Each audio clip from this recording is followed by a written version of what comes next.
GTV for unity and development. Warahmatullahi wabarakatuh. Amatenda amajivu agatali mu bugendeevu gonna g'owekitiibwa Allah subhanahu wa ta'ala. Tumwebaza wakitiibwa Allah eyatulonda bangi n'abeera nga yatuteeka mu ummatul Islam. Namira omwoyo gwange n'ejammwe okutya Allah tabaraka wa ta'ala nga tukimanyi bulungi nnyo nti atulondoola. Bannange, okubeera abasiraamu kyengera ky'amaanyi. Okumanya kyengera ky'amaanyi, waliwo abantu nga wandisuubidde nti yandibadde musiraamu naye nga Allah teyakimuwa. Ekyokulabirako, Nabbi Nuhu alayhi salatu wassalamu yatunuulira mutabani we n'amugamba nti ya bunayya rukab ma'ana, n'amugamba nti mutabani jangu olinnye eryato tugende.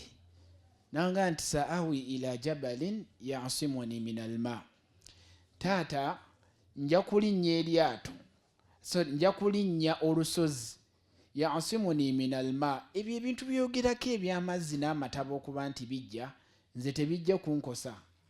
Taata n'amugamba nti la asima alyawma min amrillah, okusinziira kyemmanyi n'ekyendaba leero tewali agenda kuwona. The wisdom of a prophet ng'amanyi, because he receives divine revelation and message, nti essaawa yonna omwana ono agenda kufuna obuzibu, wano wagenda kuzikirira. Omwana n'asigala ng'agaana ng'awakana. Allah agamba mu Qur'ani nti wahala bainahuma almawj fakana min almughraqin, suratul Hud ya 11. Naga nti amayengo ge gabaawula, fakana min almughraqin. Allah ow'ekitiibwa n'azikiriza omwana nga mwana wa nabbi, nga mwana waani wa nabbi wa Allah tabaraka wa ta'ala. Kati bw'obeera ng'omusiraamu oluusi tugenda ne twekuba mu ttooki. Mu butuufu busiraamu si bukadde nnyo wano ewaffe e Uganda. Allah okukulondayo mu generations z'abajjajjaabo 7, n'obeera nga gwe yajja gwali wano. Allahu akbar, kyengera ky'amaanyi era kyanjawulo nnyo nnyo nnyo. Nabbi Muhammad sallallahu alayhi wasallama, bananga omuntu abeera ng'omusiraamu, it is something that comes with the right pride, because there is no price to it. Nabbi Muhammad sallallahu alayhi wasallam era totyanga toddiriranga ng'omuntu akutiisatiisa ku lw'obusiraamu bwo, obanga abakyala babakolako body shaming n'abasajja nabo babakolako body shaming. Omusiraamu ne waba muvubuka oluusi nga abadde ayogereza, omukyala n'amuga nandikukkiriza naye kirevu ekyo wandi ogenda okulaba haja enkeera sayidi emu agikendeezezza. Anamuga yes, you're going to look better. Neno gikwatemu n'odduka emisinde. Ate ebyembi bisekerwa oluusi ne mutamalaako nakumalako. Naye okubeera omusiraamu kyengera ky'amaanyi nnyo, era towuliranga ensonyi okwolesa n'okuyimirirawo ku lw'obusiraamu bwo, kubanga sawfa tatadaa alaikumul umam. Nabbi sallallahu alayhi wasallama yagamba nti mujja kulumbibwa ekibinja ky'abantu era mujja kufuna obukalubo towards the end of the times, and I'm sure these are pretty the times, kubanga kizibu nnyo okusanga omwana owa supermarket nga bamukkiriza okufunayo essaawa z'asaala, ali ku petrol station era abamu interactinga nabo, ng'embeera ebeera bwetyo. Sekita ki kwegamba ng'obusiraamu kama tadaa al aqlata ala, nga bw'olaba ensolo enkambwe wejja n'egwira akabuzi n'ekayuzaayuza. Baswahaba bamubuuza nti ya Rasulallah, awa min qillatina, is it going to be despising us because of our numbers? Tuliba batono? N'abagamba nti nedda, muliba bangi naye mujja kubanga obungi bwammwe kagutha, kweganga bulinganga ekyovu, nga bw'olaba amayengo, ekyo ekyovu ekijjirako w'okirengera olowooza nti ky'amaanyi naye nga temuli. Kale abasiraamu beetaaga okuba abanywevu n'okubeera proud, era tuddamu nti tusiima Allah ekyengera kye yatulondera okuba abakkiriza ye eyekanzu kigambo kikulu nnyo okugisigazaawo ne legacy yaayo, kikulu nnyo okusigazaawo legacy ya Qur'ani, kikulu nnyo okusigazaawo legacy eyo okutandikira ddala mu famire yo, okuddira ddala ku mulimu gy'okolera, okutuukira ddala mu bulamu bwo ne famire yo. Nabbi wa Allah sallallahu alaihi wasallama aba ali ku ndiri ye ng'agenda okufa, taata w'omuto agenda okufa, namugamba nti gamba la ilaha illallah, yogera ekigambo kimu la ilaha illallah kalimatan, ekigambo ekyo wona akyogera ali ku taata w'omuto Abu Talib. Namugamba ekigambo ekyo wona akyogera, ngenda kuyimirira mu maaso ga Allah musaba akusonyiwa ebyakulembera. Nabbi sallallahu alaihi wasallama namuddiŋŋana, omusajja n'atunula ku kkono ne ku ddyo. Eno waliyo abasajja bamugamba togeza n'okkiriza eddiini y'omuvubuka.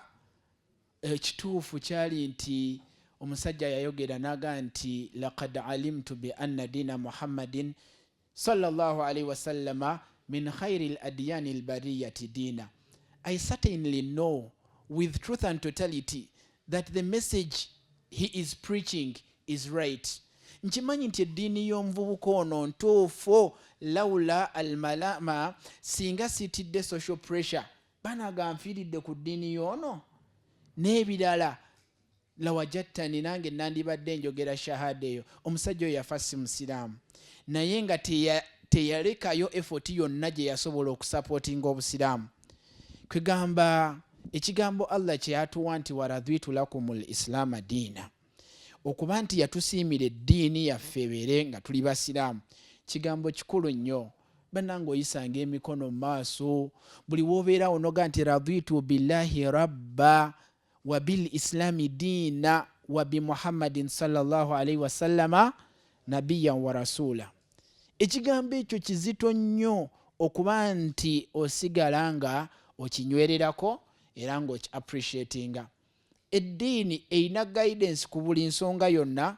Nsanze mukadde waffe Sheikh Semogerere atusomereddwa ng'era nga tukitalafadha nga tugiddamu.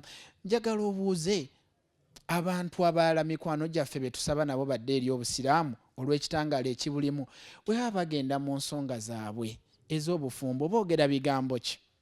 Boogerawo bigambo ki? Bwe baba bagenda okulya bigambo ki bye bakozesa e Uganda nga bye bimu ne Tanzania ne Zambia nga bye bimu? Baganda baffe abalala abasamize, bannange muyina guidance ki we muba muyingira ekinaabiro okunaaba? Mwogerawo bigambo ki? Mwogerawo bigambo ki? We muzaala omwana mwogerawo bigambo ki? Omwana aliko mikolo ki era gigasa ki gyali? Kwegamba obusiraamu it's a complete religion, era wala tahinu wala tahzanu. Buli woyimukanga okwogerako eri abantu la tahinu wala tahzanu wa antumul a'launa. Tewekkiriranya, teweefeebya, yemmwe aba waggulu. Omusajja omu yagamba nti kunna adhilla, yagamba nti twali bantu ba wansi. Yali Bilal ibn Rabah ng'agenze okwogereza omukyala gwe yawasa, n'agamba nti twali bantu ba wansi, fa'azzana Allah bidiini al-Islam, Allah n'atusitula n'eddiini ey'obusiraamu. N'agamba nti nno nahnu abdaini min al-habsha, profayiru yange si nnene nnyo, nzize ne muganda wange ono ffenna twali baddu okuva e Habsha, naye twasiramuka. N'abagamba nti entankihuna we mutuwa omuwala tumuwase falhamdulillah. N'agamba nti wa intamnauna bwe mugaana fallahu akbar. Omusajja Sezaala eyali wali mu ntebe yasituka busitusi n'awa Bilal omukyala n'awasa. Lwaki? Okuyimirira n'olaga kikyoli kubanga omanyi obulungi bwakyo.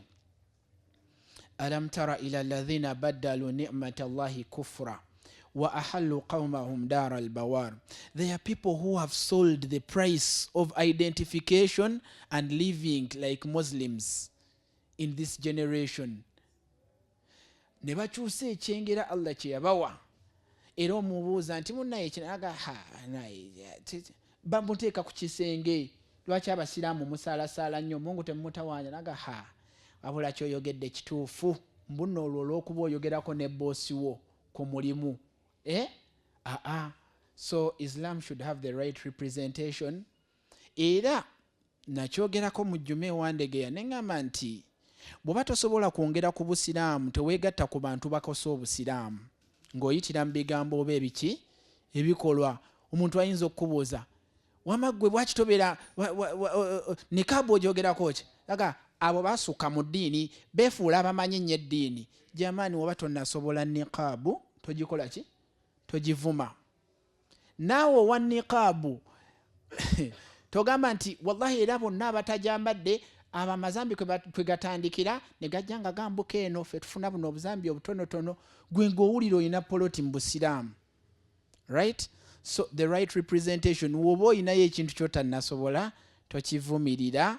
Ne olaba omuntu ng'akoze ekintu ekibi ng'ali mu kifaananyi ky'obusiraamu yawula omuntu oyo ku buki ku busiraamu.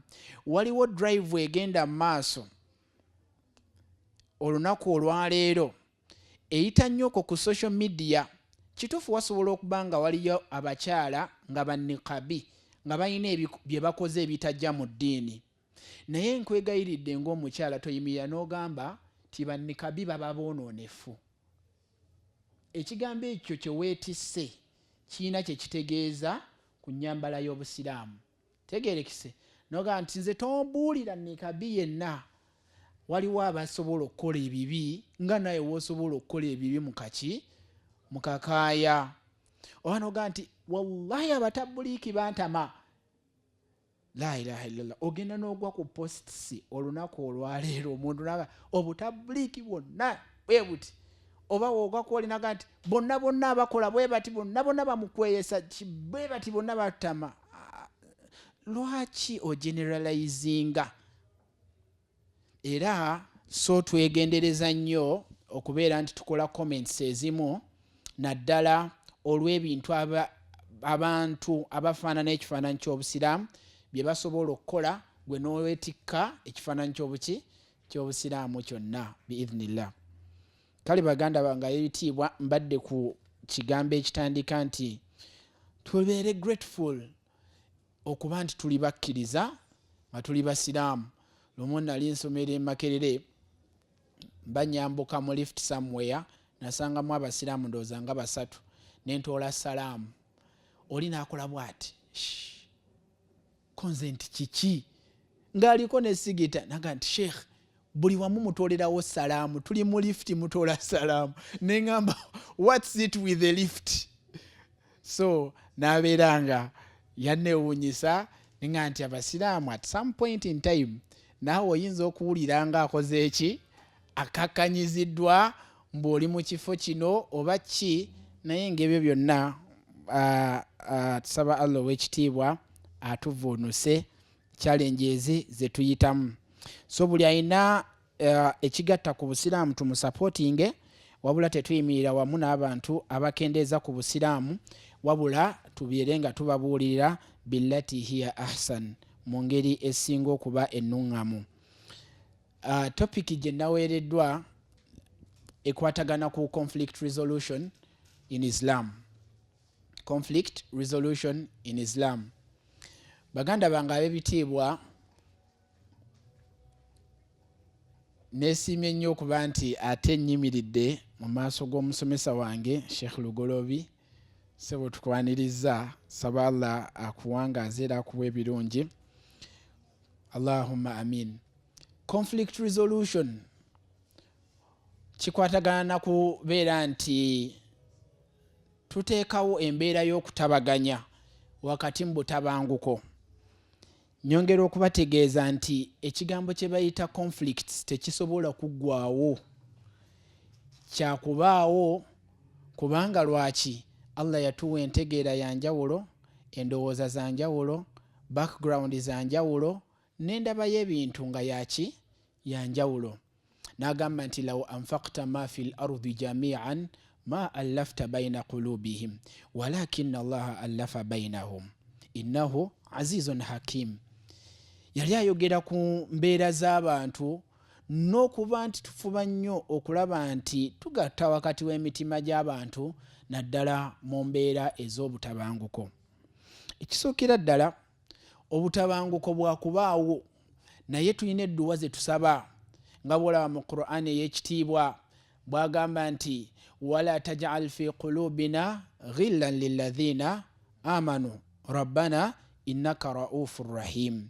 Bw'obeera ngaawo osabanga nnyo Allah aleme kuteeka kakukuuzi mu mutima gwo kubakkiriza. Kubanga lwaki? Kibaawo. Baganda bange ab'ebitiibwa, Obusiraamu bwategeera era bukimanyi nti tweyisa bulala okusinziira ku mbeera ez'enjawulo ze tukola ki? Ze tulimu oba ebyo ebiba bitutuuseeko. Nabbi sallallahu alaihi wasallama ayina ebigambo bye yatugamba ebituyambako okwewala obutabanguko n'okubeera nti tuyinawo obugulumbo wakati waffe. Gotolaba hadithi y'omubaka Muhammad sallallahu alaihi wasallama we yagamba nti izhad fi dunya, beera nga izhad. Awo ekigambo ekyo ani akiŋŋondeza mu baseeka bange? Izhad fi dunya azuhudi.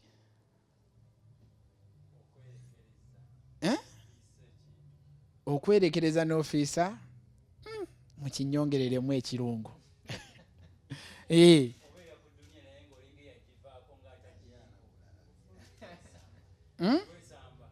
Okwesamba. Ng'oli webaga oyo zahidu dunia, oba ekigambo ekyo mukiwulirako? Webaga oyo zahidu. Kale mu ntegeera egatta ebirowoozo ebize nti weekenneenye weegendereze ekkomo lyo ng'odiiringa n'ebintu by'ensi eno obutasukka kkomo. Allah ow'ekitiibwa ajja kwagala n'agamba nti wazhad fima inda nas, weegendereze nnyo n'ebintu by'abantu, abantu bajja kwagala. Ebimu ku bitera okutukyankalanya wakati waffe, muntu butamanya wawaakoma bw'aba ayogera ku muntu oba n'omuntu, wawaakoma bw'aba akolagana n'omuntu, wawaakoma ng'ayina ekikolwa kyagezaako okukola wakati n'omuntu. Muzamba mupiira kisobola okuvaamu ekirala, mwogerezeganya, munaakasha debate n'esukka, muli mu mbeera eza bulijjo nebeera nga evaamu ddala conflict ey'amaanyi. N'agamba nti waja'alna ba'dakum li ba'dhin fitnatan, ekituufu ekiriwo fe abantu wakati waffe tuli kikemo eri buli omu eri munne. N'agamba Allah ow'ekitiibwa naye ekikemo ekyo we kinaavaamu obutabanguko, atasbiruuna, munaagumiikiriza. Kati conflicts are bound to happen. Conflicts zibeerawo mu family, zibeerawo muki? Mu family. Naye ozikutte otya? Bwe tugendako mu byafaayo Nabbi Yusufu alayhi salatu wassalamu, baganda be story empanvu nnyo gye tumanyi. Ne babeera nga baamuteekayo bingi nnyo ebyaliwo paka Allah ow'ekitiibwa bwe yamununula okuva mu mbeera eyo. Baganda be wayita ebbanga bamala okudda, bagenda okutunuulira nga Yusufu ate kati yali mu bintu, yali in charge. Yabagamba atya? Rabbi qad ataitani min almulk wa allamtani min ta'wili alahadith. Awo nga tebannamusisinkana, ayina ebigambo bye yajja ayogera. Naye baganda be oluvannyuma bamala okujja bababuuza, bagamba in yasriq faqad saraka akhun lahu min qabli, fe tukakasa ono bw'ababbye waliwo mukulu we yasooka mu buki? Mu bubbi. Fa asarraha Yusufu fi nafsihi walam yubdiha lahum. Yusufu yali mu ntebe nga kabaka mu kiseera nga nedda ng'ali mu position eya okuba in charge, minisita mulamba w'amaanyi, n'atunula bw'ati ne kimuluma walam yubdiha lahum, nga balina ekigambo kye bamukonjedde nti yaliko omubbi. Kitegeeza nti ebimu ku bigenda okuleetera ddala obutabanguko mu famire mujja kubaamu ebigambo ebikonjerwa. Ebikola ki? Ebikonjerwa. naye abatunulira ebbanga liyita ne liyita bamala ne bategeera nti innaka la anta Yusufu, ddala ddala yeggwe Yusufu. Kyava baga nti ana Yusufu, yenze Yusufu noono Bunyamin wa hadha akhi, ye muto wange. Era Bunyamin ne Yusufu baali bagatta maama ne taata, naye ng'ebigambo ebizze bigoberera awo nga Yusufu abadde asobola bulungi okunyiiga kubanga n'ebibonerezo yali ali in charge, ng'asobola okubeera nti abasiba, ng'asobola okuteekawo embeera yonna.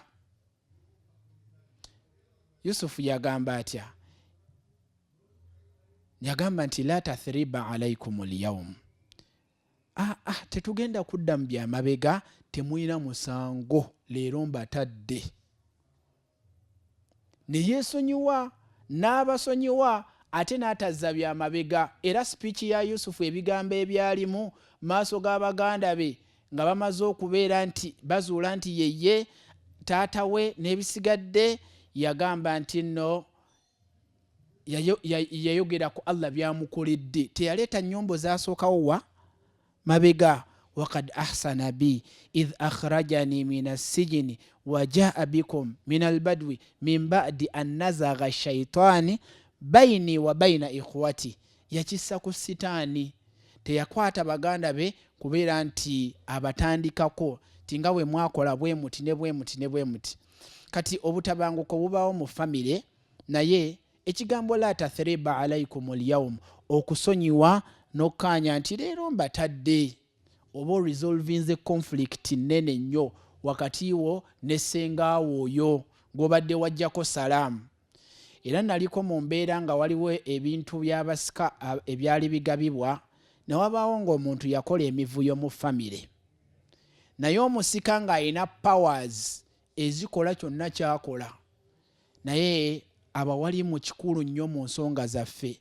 Natunuulira omuwalimu eyali atukulembeddemu n'asaba omukulembeze w'abaana ono gwe muyita omusika, n'amugamba nti Yusufu kino bwe kyagwawo mu famire, yagamba nti la tathriba alaikum alyawm, nkusaba twesigame ku kigambo kya Yusufu, ono mutowo n'ono mukulu wo obeere ng'okyeyambisa. Omusajja n'agamba nti la tathriba alaikum alyawm. Eyo nnuŋŋamya y'abawalimu, nga looya tannakuyingiramu kusika kuzeeri, looya atali mulungi. Tuli ffenna tugende twesike ebitogi tukomeyo. Obutabanguko mu famire bukola ki? Bubaawo. N'abazadde wakati waffe conflicts zisobola okukola ki? Okubaawo. Naye baganda bange ab'ebitiibwa, ne wabaawo embeera nga mugenda kusiba emitaafu ne muzaddewo oba n'omuntu akuyinako obulabirizi, era osobola okubeera nti oyimirira ng'omukkiriza n'osonyiwa, oluusi ne weesonyiwa. Conflict eyo n'ogyewala n'ogivaamu. Yagamba nti wa in jahadaka ala an tushrika bi ma laysa laka bihi ilmun fala tuti'huma. We bakubako ekifuba nga bakuperereza nti wandizze nga bw'osaala mu muzikiti, naffe ebintu by'abakitaffe bya jjajjaabo n'obiwa ekitiibwa, naffe n'okola bw'oti, awo tobagondera. Naye laba ekigambo Allah kye yazzaako, naga nti waswahibuhuma fi dduniya maarufa, yadde nga mulina bino bye mutakkaanyaamu, bayise buki? Bayise bulungi. Allah mu biseera bingi agamba nti nno fa aslihu baina akhawaikum, bannaye abakkiriza ba Luganda. Abaganda bagamba nti biringa bita naye bikoonagana bikola bitya wanje? Abooluganda bita newe bikoonagana tebyatika. Kati okulongoosa wakati w'Oluganda lwaffe, conflict resolution, kigambo kikulu nnyo. Baganda bange ab'ebitiibwa, mu Busiraamu tufuna obutakkaanya. Obutakkaanya bwaffe obusookerwako buli eno ewaffe mu kiwalimu. Obutakkaanya oba okwawukanya endowooza. Okwawukanya endowooza kisoboka, naye kasita twawukana endowooza ne tutuuka mu kwekasukirira ebigambo, awo tuba tuyingidde mu conflict. Okwawukana mu ndowooza kwabangawo ne ku mulembe gw'omubaka Muhammad sallallahu alaihi wasallam, ye ng'agamba bw'ati naye ne yeebuuza omulala nga naye agamba bw'ati, naye nga tebatuuka ku kye tutuuseeko olunaku olwaleero. Omwalimu kasita agamba nti olina okunyeenya olugalo, omulala n'agamba nti olugalo tolukola ki? Tolunyonya ku tahiyaatu. Nga ffe abalala ababeera eno abasaaze tutandika okubateekululamu. No Sheikh yasomera wa? Ate oli ani alina irimu enneneko, ani alinako entonoko. Kati baseeka bano we batuyamba we batatuyamba ne batugayidinga tutandika okwetemamu ebiwayi. Guno omuzikiti guli wano ne guno gukola ki? Guli wano. Ate kasita bivaamu entalo ezannamaddala ogenda okulaba mumuyinza okuba nga baana bange temuwangadde nnyo okujjako bakadde baffe abali wano, naye ng'omuntu bamugje ku kituuti awo wennyini namugamba nti vaayo wakati mu jjuma tuli ffenna, naye ng'obadde osobola omuleka n'amala ne mudda wabbali ne muwayaamu n'addayo ku kituuti n'akola ki? N'atereeza. Kati okwawukana mu ndowooza bwe kumaliriza nga kufuuse conflict kigenda kuba kigezo ky'amaanyi nnyo. Kyava Allah w'ekitiibwa agamba mu suratul Anfal ng'etandika n'agamba nti fattaqullaha wa aslihu dhata bainikum, bannange mutye Allah mulyoke mulongoose era mulongoose. Wa aslihu dhata bainikum, eyo waawul atfu abasoma olulimi oluwarabu. Attaqwa yagigatta n'okuba ne ability n'okukola ibaada y'okulongoosa ebitusobaganyeeko wakati waffe.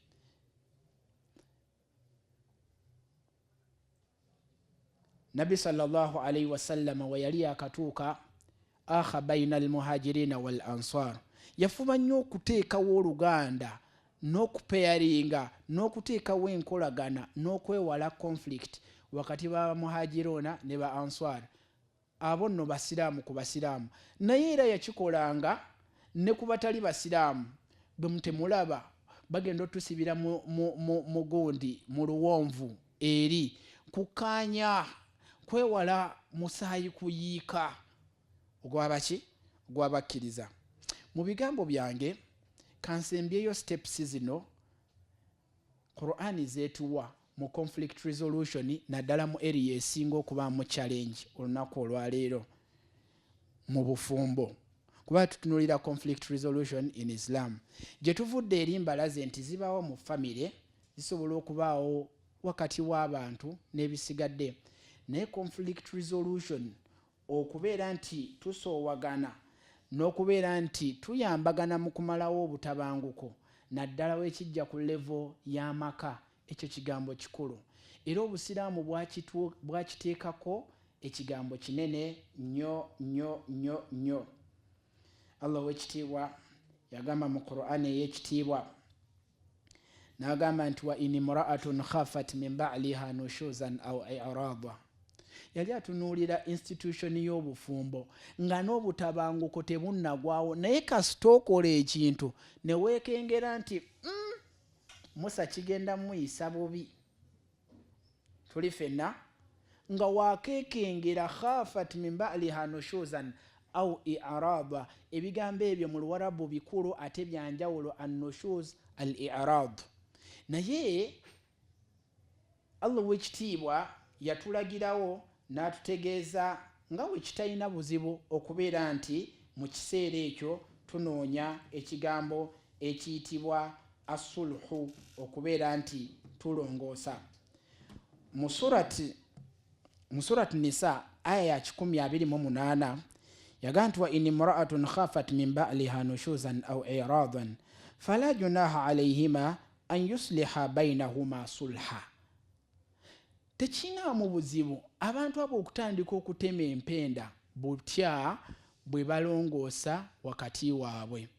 Sobola okufumbirwa omusajja omuganda wawu munnaye nga tomanyi nti nno ye yabbinkira nnyo mu Buganda nti bw'obikka akasoosi ku mmere ettooke kiyinza omuyisa obubi yayagalako kalagala. bw'ayingira ewaka bw'ati n'omutunuuliranga entunula atunudde embi ate ng'oleese emmere n'omubuuza nti munnange kiki n'agamba pulasitiiki zino zijja tusaanuusa amasavu nga bwe mumanyi people carry on scientific concepts in different areas tuli fena ogenda okulaba agamba toyina ndagala awo wennyini obusiraamu we butugamba wotandikira okukola ki okulongoosa ng'omulaba atandise okukola ki okukyusa mu bigambo ng'olongoosa mu mbeera ezaki ez'enjawulo n'okwetonda osobola okwetonda toseeka noga aha sennabulya kati pulasitiiki ekukoze eki emmere teriiwo atotandika kukola ki kukisussa woba osobola okukola sulhu yanguyiramu abakyala balina ebintu bye bali particular about ng'era kisobola omuviirako embeera enzibu just kumugulira lugoye naye n'obeera ng'oguze kala ndala shariya yennyini gy'ayagala agenda obbikula bw'ati mu gift bag nga waleese ya pink kyokka ku pate bagambye theme ya green awo wennyini mu kugibikkula ogenda olaba akyuse face awo oyingirirawo nga tonneewozaako kasita lugoye omanyi sente zentaddemu ekituufu naye wasulhu khayiri okusinga okuyingira mu luyombo olwo okulongoosa kyekisinga obulungi baatuteerawo emitendera mu busiraamu gino wammanga ogusookera ddala faidhuhunna okubeera nti wookigwamu nti muyina embeera ey'obufumbo ereese conflict ng'era omutandise obutakkaanya yagamba nti mubuulirire mukyalawo mubuulirire mukyalawo mukole ki mubuulirire si kumubuulira abantu abamu tebaawula kulangira na kubuulirira mu mulembe guno gwe tulimu era osanga omuvubuka ng'omukyala akoze ensobi n'agamba nti nze nakulabirawo nabulime naye era nali nkulambikirawo nti omusajja gw'ogenda osisinkana mu bufumbo si y'oli owa dating saawa mmeka zino z'okomyewo kyova olaba nalaba nga wamma mulabika mulimu olusezisezi naye nkiddamu Allah yabagamba mutugondere kati ogenda olaba alinga ayingizaamu eddiini alimu okulangira n'amaliriza nga avumye ate n'amaliriza nga nze nkubuuliridde manyi mugamba tetubabuulirira naye nze nkubuuliridde obuulirira ddala obuulirira n'okubuulirira mu busiraamu ng'oyagala okuresolvinga conflict kulimu al ikhtiyaaru al awqaati al fadila okulondayo akaseera akasinga obulungi waliwo omuntu nga w'omugambirawo nga yakakola ensobi Allah nga yakimuwa asobola okitegeera ne wabaawo omuntu nga w'omugambirawo nga yakakola ensobi kijja muyisa bubi kituufu osobola okumulaba ng'aleese akadomola akacyafu okufukirira abagenyi mu nju noga bana mamaraniya obukyafu bwabeewammwe laba okyotukoze mu maaso g'abaki g'abagenyi omugambye ekigambo ki nze nkubuuliridde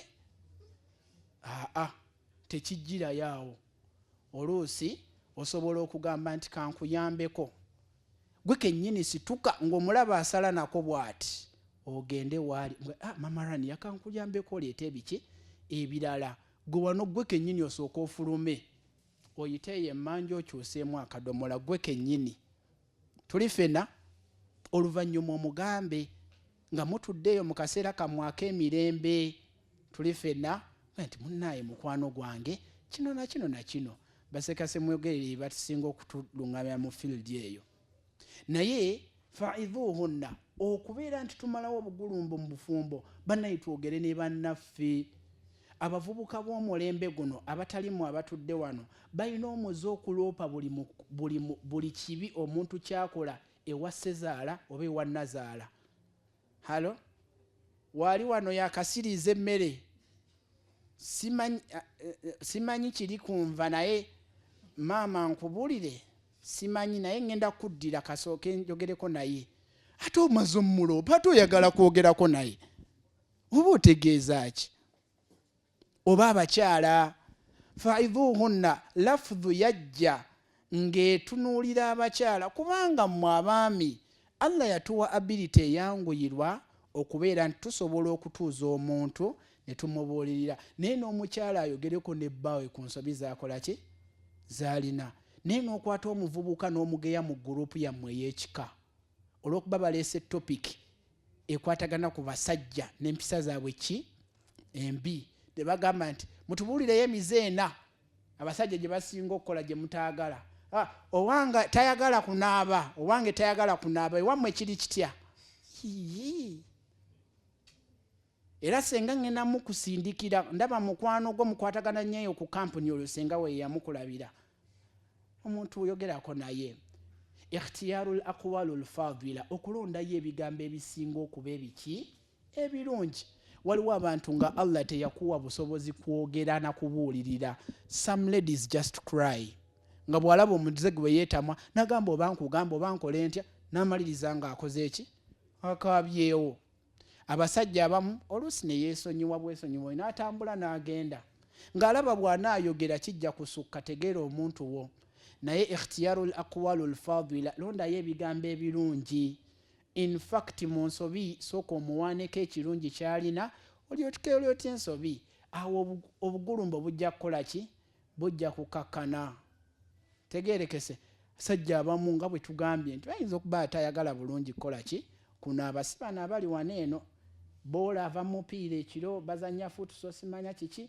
najja ayingira enju mbu obudde bunnyogoga sawa 6 omutegekeda tayagala kunaaba okitegeera oba okyogerako kyogereko mu ngeri esinga obuki woba osobola okwefiiriza naawe kennyini nogaaka ngende mu kinaabiro hani tomuganze namaze okunaaba naye nkunaabirako hani badde nsaba ojje mbeere nga nkukuutako mu mugongo naawe onkuuteko waliwo wessaatuuse bulungi wano tuli ffenna omusajja atayagala kunaaba ogenda olaba naye agawaayi kangende lwaki okoyesezza olulimi lwategeera era olumwanguyira okwatibwa ensonyi okukola ki kugaana ekyo bakiyita kumuteerawo bumulimuli ku mulyango nga buva ku mulyango paka mu kinaabiro ajja ayite ku red carpet eyo yesoggeyo ajja kunaaba amwe abasajja temutuukeyo noga kasita ntuuse obumuli obugenda mu kisenge kati buliwa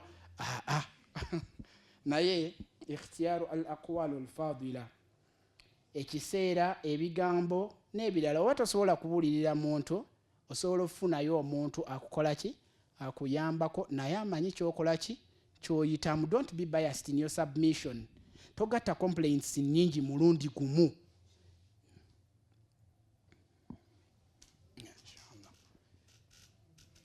n'agamba ekyokubiri wahjuruhunna fil madaji osobola obuulirira omuntu naye n'olaba nga kiganye addiŋŋana musajja munyiwanjaayi n'ebisigadde afuuse ekirala akuba wahjuruhunna fil madaji okubeera nti mwawulako mu nsula si mu bisenge fil madaji tosookerawo mu conflict y'obufumbo togenda ku step esembayo zive muki mu order abaffe tubuulirira bbanga ki gwe buulirira nga webuuza ne ku bamanyi tegerekese naye tomukeera ku subuhi noga mubuuliridde ekiro kyaleero sigenda sula naye ate enkya ngenda mukubamu kati nsobole okumwawukanako ku lwokutaano nga teyeekwasa atwalaku marratan ndeeta oli muntu kikaaki kale wahjuruhunna fil madaji mwawulako mu kisulo si nti musajja gwe olina kyoyagala omuntu atereeze n'ogenda n'osula muzituleera n'abasomaali eyo oga nti nze wallahi namusenguse mbuliri ndi eno wa namba 3 ekiyungu kye olina okkimuwa awo wennyini lwaki yagamba eri gyekoma aya nti in yurida islahan yuwafiqi llahu bainahuma Allah jateekawo okutabagana we baba nga bakyagala conflict eyo ekole ki eggwe era wakati awo n'amateeka agafugawo gaba mangi nnyo mulimu conflict resolution eno bwojja ate n'oyagala obeere nga liigi ogyenyigiramu ate omale ogiveemu ate omale oddeyo ate onyiige n'ebirala ebitambulira awo bwe bityo wadhribuhunna. N'ekyo kisobola okugaana kuba waliwo omukyala munnaye nga teyamalirira kujja mu bufumbo buno bamumukakamu mbu kati osuze waggulu aha osaaga osuze wansi wajja kunyiga ojjavaawo wekasula nedda. Lwaki? Ayina intention yeeyo. Ojja genda olaba nga naye maama Maria mutonyiiga jangu wano kale linnya wano ekitanda tusooke tutwogeremu ng'abantu. Awo ogenda olaba nga waliwo ekkubo eritabaganya. Ekidirira ekisembayo naga nti wadhribuhunna. N'okubeera nga tukola kye bayita instructive admonition. Yadde abamu abakozesa direct translation bakiyita beating, hammering. Wadhribuhunna. Ibn Abbas agamba nti kwegamba kitegeeza tubateekerewo embeera ebayigiriza nga tuyita mu kubonereza. Naye okubonereza okw'okuyigiriza Ibn Abbas agamba nti dharuban ghayra muathiri. Woba osazeewo okubonereza omukyala, okubonereza okutalumya. Seeka batunyumiza ne batutegeeza biki bye tukozesa. Kaleesu ngaako ate nako tokanyiika mazzi n'okola bwoti akantu akato nkuba tegerekese. Oba omusajja noga leero ngenda kuwadhribuhunna sheekh mwebale kusomesa ddiini n'ogenda n'olinnya ku kisenge mu jimu n'ojja ewaka n'olinnya ku lino ba n'olaba firimu ya Jack Chan n'oddamu no. Siraamu tebukkiriza. Yaga nti la tadhribu amatallah. Tokuba muzaana wa Allah mbojjeyo embooko. Tomukuba mu feesi wala tukabbih n'ebirala bingi nnyo. Naawe omukyala woba n'omusajja ayina eddiini ogenda olaba nga atuuse ku siteepu ng'eyo tegeera nti ebibyo bibi. Naye waliwo omukyala gw'oyinza oga nti mukyala galamira akatambaala kaliwa leeta n'agamba nkuba 6 n'ekiro njagala onkuba 1,000 n'emisano nnyongeremu 150 ng'alabira ddala oli mu muzannyo. Tuliko ffenna ekisemberayo ddala فإن أطعنكم فلا فابعثوا حكما من أهله وحكما من أهلها. Ngate awo nanga temunnazitwala mu bantu balala abakola ki abajja babeere nga babatabaganya. Conflict resolution in marriage. Naye Allah yateekawo ekigambo ekinene nnyo tetuba twegendereza n'agamba nti fa in ata'anakum fala tabghu alayhinna sabila. Tonoonyanga lutalo ku muntu atalukoze eki ataluwakudde. Era abakazi abamu abaga nti omusajja atakuba aba takwagala ogenda olaba enkeera awakudde olutalo. Lwaki? Akucekingamu alabe kiki kyosobola. Oba omusajja agana omukyalo ono tayombayomba kiki oba alina kyankola eyo kyeyekwekizaamu olw'okuba oli mu banno abasiiba balwanagana n'okukubagana n'abaki n'abakyala. So conflicts zibaawo naye tusaba Allah ow'ekitiibwa bwe ziba zibaddewo atuwe the best means of settling them. Eyo just nkubye kyakulabirako mu marriage conflict ne topic eyo nga zinyo eya conflict resolution. Waliwo kwatagana wetugaa nti ate mu Islamic structure administratively tukola tutya ate muki ne mu fields ezaki ez'enjawulo. Nebaza akakisa kana akampeereddwa okubeera nti tubaako ne bye tuwayaamu ffenna. Tusaba Allah ow'ekitiibwa abeere nga atuwa okutabagana wakati waffe ne bazadde baffe, wakati waffe n'emikwano gyaffe, wakati waffe ne bannaffe betuwangaala n'abewaka na buli muntu yenna biidhni rahmani al-mawla. Kyemmanyi nti seeka akatambi kandaze weemu ku vidiyo obutambula ennyo ku mitimbagano nga bakyala bakuba suplex. Naye balinganga ababa bakuba ekigo. Ennaku zino tulina omulembe oguli mu era y'okukola challenge ku buli kye bakola kye balaba. Kati mubaamu obuzannyo obulaga nti bano bakwatagana nnyo mu bufumbo ne bakubagana emikono bwe bati ne beekyusa oli n'asitula munne. Kakati mulimu akak'okuweeka simanyi omugongo n'agukuba wansi n'agamba mukolemu challenge nga wekajja ku muntu Allah gwe yawa ku mubiri ogenda olaba nga amenyeza munne. Tuli ffenna kale Nabbi sallallahu alayhi wasallama yagamba mu hadithi gye nasomye n'agamba nti nno la tadhribu amata Allah, temukuba abazaana ba Allah. Abazaana baani? Ba Allah. Mu hadithi endala yagamba nti la tadhribu alwajh, bw'oba osazeewo kubonereza tokuba muki? Mu feesi. N'ekirala Ibn Abbas yagamba nti okubonereza kw'obusiraamu naddala okw'abafumbo ababiri ng'oli ne mukyalawo oba n'omwami wo, yagamba nti dharuban ghayra muathiri, tetukkirizibwa kubonereza muntu mu mbonereza emulekako obuufu. Tegerekisa n'ogamba nti ngenda kukuba fist n'omuyisaako engalo n'asigaza maaka wano nti baamukwagula, baamukuba kuro.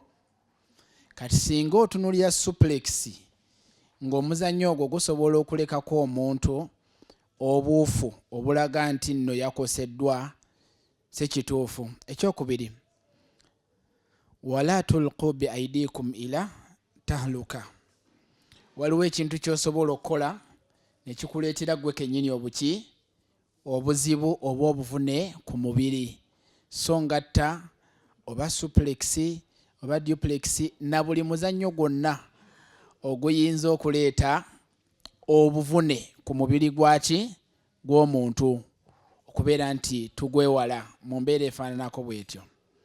Ekirala bannyinaze, mulekeraawo okuteekerawo abasajja challenge. Nkola kiri kye bakoze oli kyolabye kuki? Ku video. Some of those things are acted. Era kuliko guidance behind them. Right?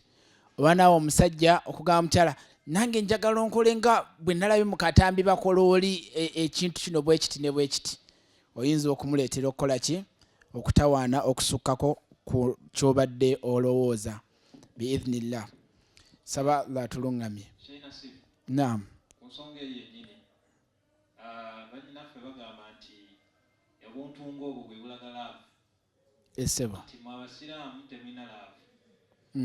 Kati badde nsaba obeere nga onnyonnyola bulungi bannaffe nti ebintu ebalaba ebyo, kubanga ebintu ebimu bwe baagala okubeera nti babibakola, okutambula mu kkubo ng'omukutteko oba okumusitulako nga muli mu paaka. Ebyo nga birungi byereere.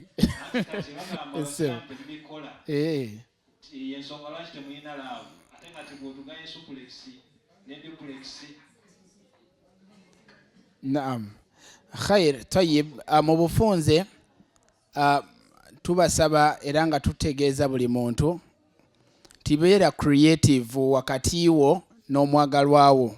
Tuli ffenna naawe baako ebyenjawulo by'okolayo ebiri halaali ate ng'obisobola, kubanga oyinza okwesimba mu kakodyo. Mu butuufu musiraamu n'otukola ki? N'otuswaza. Olaba kapo bali babiri bali ku luguudo bavuga skates, ekyo ekintu bakimasteringidde ebbanga, naye n'oteekamu obugatto. Ne babalaba nga mukkirira Kampala Road n'ajati mugwa mu myala. Naye nga ebirala ebikkirizibwa abasiraamu mbikole biidhnillah, kwata ku mukyalawo n'ebirala. Then waliwo ebikkirizibwa naye nga bwe kikolebwa mu mbeera emu tekitegeerekeka.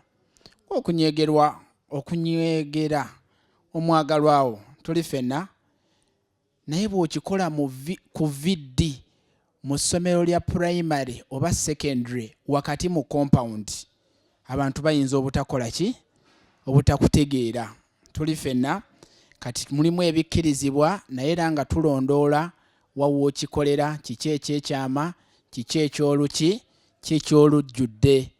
Abantu bagenda ne bakwata ebintu ebyandikoleddwa mu kyama ne babikola mu lujjudde ne bajuliza nti mwanti temuyina laavu. Ani akugambye? Then nakwata ate ekyolujjudde kyo nga kyayagala okukola muki? Mu kyama.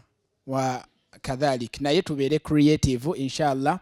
Abasajja tuleke kulinda nnyo tugamba waki tokolanga gundi naye kolayo ebibye biki? Ebipya. ate obuyiiya buno tekuli ku basajja bwokka, naawe ng'omukyala yiiya. Allah bawadde kasente, mulimu stand alone, si muzigo, omusajja apaakinze emmotoka, kikikugaana okumwaniriza n'otuula ku boneti awo waggulu w'emmotoka, obuveera n'obutikkulira awo. Katuleme nakomayo insha Allah. Naye ekibuzo ekisembyeyo, ebikolwa eby'obugwenyufu ebikyase naddala ku mulembe guno eno, baganda bange abasiraamu, kisookera ddala tusaba Allah atugaggawaze, naye twewale favors ezimu eziyinza okujjira mu scholarships, naddala nga tetwetegereza omwana oyo agenda kukola ki, kusomera wa, baani abagikoze eki, baani abagimuwadde. Twekenneenya nnyo ng'abasiraamu ku favors oba gifts ezitukola ki, ezitujjirira. Nabbi sallallahu alaihi wasallama yagamba nti muru auladakum bisala, abaana bammwe mbategeeze, mbalagire okusaala nga bawezezza emyaka 7. wadhuribuhum alaiha, mujjeeyo akagga ak'okuyigiriza bwe batuuka emyaka 9-10. Naye hadithi eyo abagikomyawo balina ekigambo kye batamalaayo, naga nti wafarriqu bainahum fil madaji, bannanga abaana mbawule mbiki, mu bisenge, mu biki, mu bisulo. Abalenzi basule bokka, abawala basule bokka. Mu kiseera ekyo waayogerera ekigambo ekyo, bintu bingi nnyo ebyali tebinnalabikako naye nga byaliwo mu byafaayo. Naye olwa fitina eriwo omulembe guno eno, ogenda ssanga nga tekikyamala kwawula baana ba buwala mu kisenge kitya kimu. Kigendererako ddala n'okubaawulira ddala mu bitanda ne mu nsula, n'okwekenneenya ki, empisa zaabwe, n'okwekenneenya mikwano gyabwe, n'okwekenneenya biki bye balaba, n'okwekenneenya. Omwana teyandibadde na password mu ssimu ye ng'omuzadde tosobola gikola ki, gyakiseesinga, n'ebirala bingi nnyo bye tusobola okubeera nti tutunuulira abaana baffe obutagwa mu bikola bya bugwenyufu. Nsaba nkome wano ku nsonga eyo, naye tugyegendereze nnyo olw'obuufu n'obubi bwerina. Sebo seeka mukadde wange Sheikh Lugolobi Council, nafunyeeko report emu okumanya obugwenyufu bubi. Nalabyeko nze kennyini ku mwana nga wa myaka 3, nga wa baby class, naye nga akola obwonoonefu obw'ekikula ekyo kye twogerako, bawala banne, myaka emeka 3, baby class, ku baana banne ab'obuwala. Kyemmanyi era nange kyensigala neebuuza, obwongo bw'omwana ku myaka 3 biki byategeera, biki byamanyi, biki byalaba, okutuuka okuba nti omuze ogwo asobola okugujjulula n'aguleeta ku ssomero. Bino bye bawummulamu nga bakola ki, nga beebase after lunch. Tusaba bakadde baffe abalina amasomero tusse eriisa ejjogi ku baana. Mukadde wange Sheikh Semwogerere, oyinza okusanga nga kyafuuse kya bulabe era nga fitina ddala okuleka abaana baffe bagende mu swimming, mu lujjudde ku poolo, mu bupale. Ekyo bw'okireeta nno leero nga debate, abasiraamu bennyini bayinza okuvirayo, abaana tebaawugeko, abaana tebaakoleko ki, naye mulimu emize egigenda nga giranda okuviira ddala kulaba obwonoonefu bw'omuntu, obwerere bw'omuntu, n'ogenda ng'odda ku stage eddako okusinziira ku mulembe guno nga bwe gwakoze eki, nga bwe gwafaananye. Wakadhalika okubabika mu bikunta byebimu ng'abaana beebakamu during lunch hours, ekyo kibaawo mu masomero eno wansi mu lower classes. Tuli ffenna ne bapanga emifaliso gumu ku gumu bwe bati, abaana ne bababika ekikunta kye kimu. Emize egyo tuyinza obutasobola giwona na kugiŋŋanga bwe giriyitirira era ne gisukka, kubanga n'abagivujjirira ssente tebatudde, kubanga n'embaami gye giri. Kansembeeyo kano era nalabako omuvubuka omu nga yawasa okuwasa okuli official, naye neeri n'asigalayo, yayina banne era ng'akyaza bavubuka banne mu nnyumba, ng'ayina ekisenge ekimanyikiddwa nti kino kya mukyala wange, ng'ayina n'ekisenge ekimanyikiddwa nti mwakyaza banne. Omukyala n'akiraba n'akyewuunya nnyo, omuze ne gugenderera ng'obuvubuka busiiba waka nga bwekozeeko enneekolako efaanana bw'etyo nga noono omuvubuka waali bw'atyo. Tusabe Allah ow'ekitiibwa atutaasa obugwenyufu obufaanana bwe butyo. Assalamu alaikum warahmatullahi.